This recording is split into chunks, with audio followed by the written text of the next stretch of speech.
Big Beard RC. In this video I'm going to show you how to grease the differentials from a Wltoys A979. This will also work for the A9 range, so the A959, the A959B, A969 and the A979 and 79B. The problem with these is Wltoys supply them with no grease in the differentials, so they're very notchy and they will wear down, if not instantly, very quickly. So in this video I'll show you how to grease the differentials. So to do this you'll need a pair of tweezers, some grease. I've got lithium grease here, not treacle as my kids call it. So what I'll do is I'll show you what we do. We remove the 4 screws from the top of the differential. Now I have got in another video how to remove the differentials from the Wltoys A979B. But it's quite simple. You just remove the radio tray. There's 8 screws on the radio tray. Move that to one side. You then, if it's the rear, you remove the wing, the 4 screws on top of the wing. You then 2 screws from the top of the shock mounts holding the top of the shocks, push them to the side, and then there is 6 screws holding the differential cover on, and then you have access to this. So if you look inside the differential, there is no grease whatsoever. Put my finger in, it is dry. As you can imagine, as that's spinning with the speed of the vehicle, they're rubbing together on these gears, and eventually friction will take hold and it will destroy the differentials. Now here's one I have greased already, so it's lovely and smooth. There's no notching, everything's moving freely. I will show you the difference in what a greased diff and an ungreased diff looks like. Just bear with me 1 second, I'll just remove these 4 screws.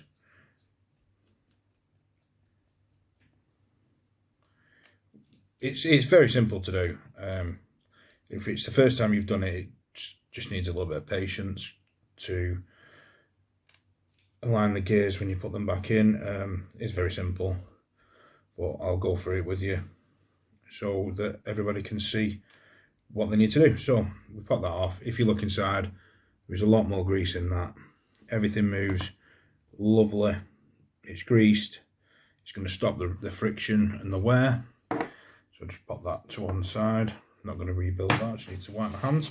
Oh yeah, you will need a piece of tissue or cloth or something to stop it again on your fingers. So what I do is take my tweezers and then we remove these pins that have the gears on. Now these have notches on them at the bottom.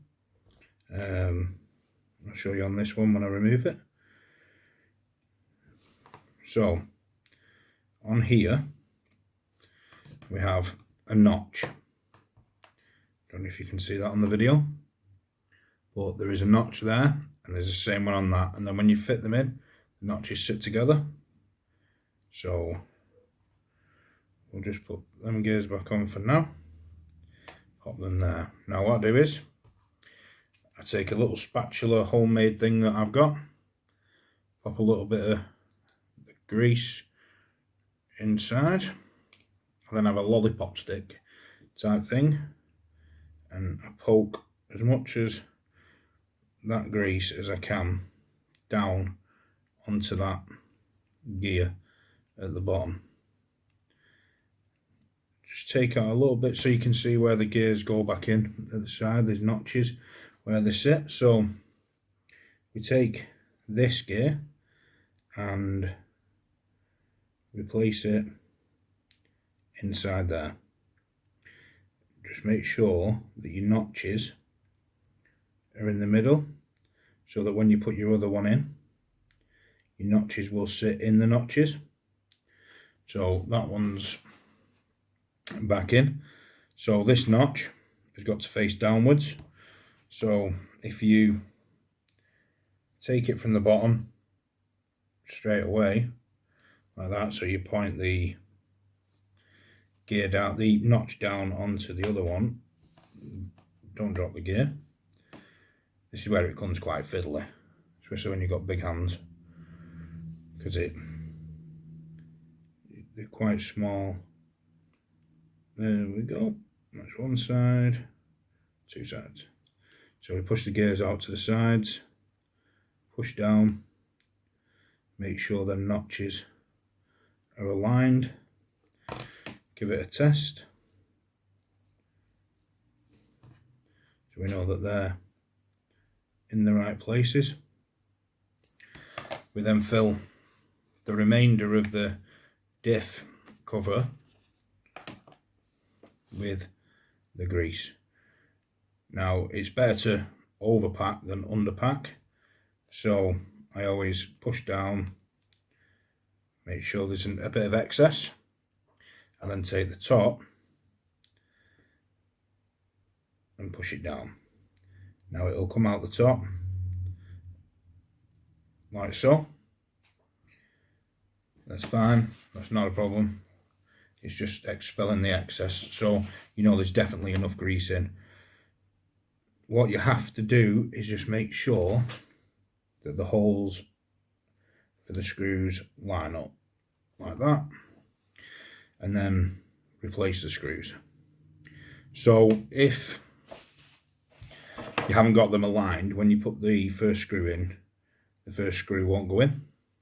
It'll drop to the side. You'll notice instantly as you try and tighten it that it's not in the right way, because it'll have nothing to grip on and it'll slip to the side.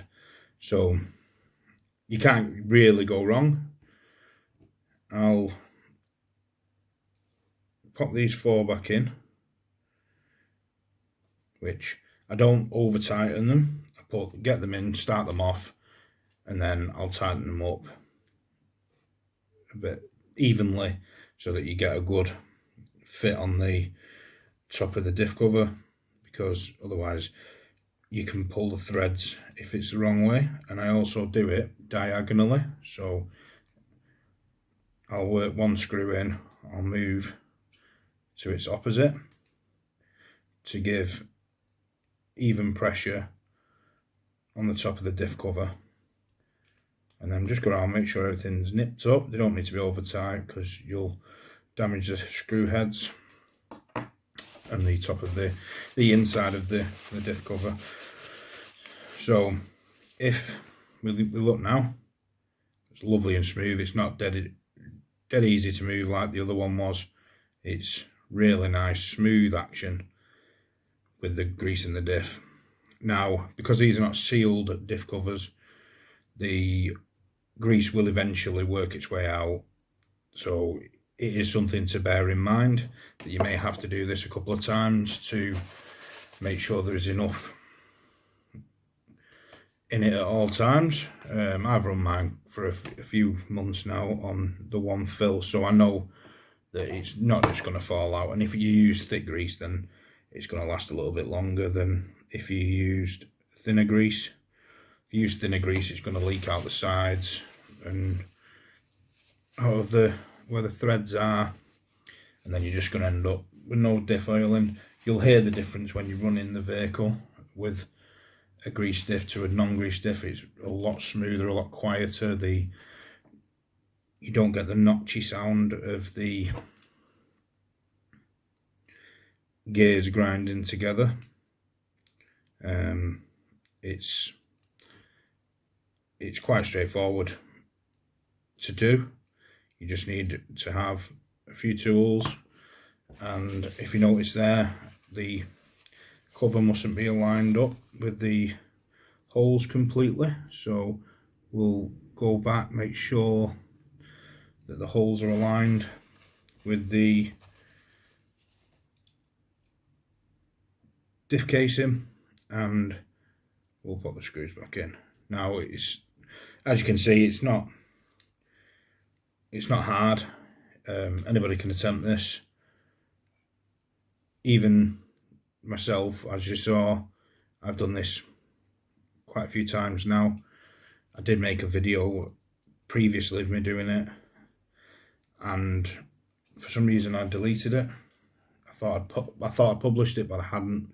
So it's just a case of retracing my steps and redoing the video. It's not a hard thing to do, like I said. It's just a simple procedure, but it will save you diffs and it will save you money, and that's what we're all about, is prolonging the life of these vehicles. They're great vehicles, they're fun, but they do need a bit, because obviously they're cheaper than a lot of the brands out there, even the bigger brands, you know.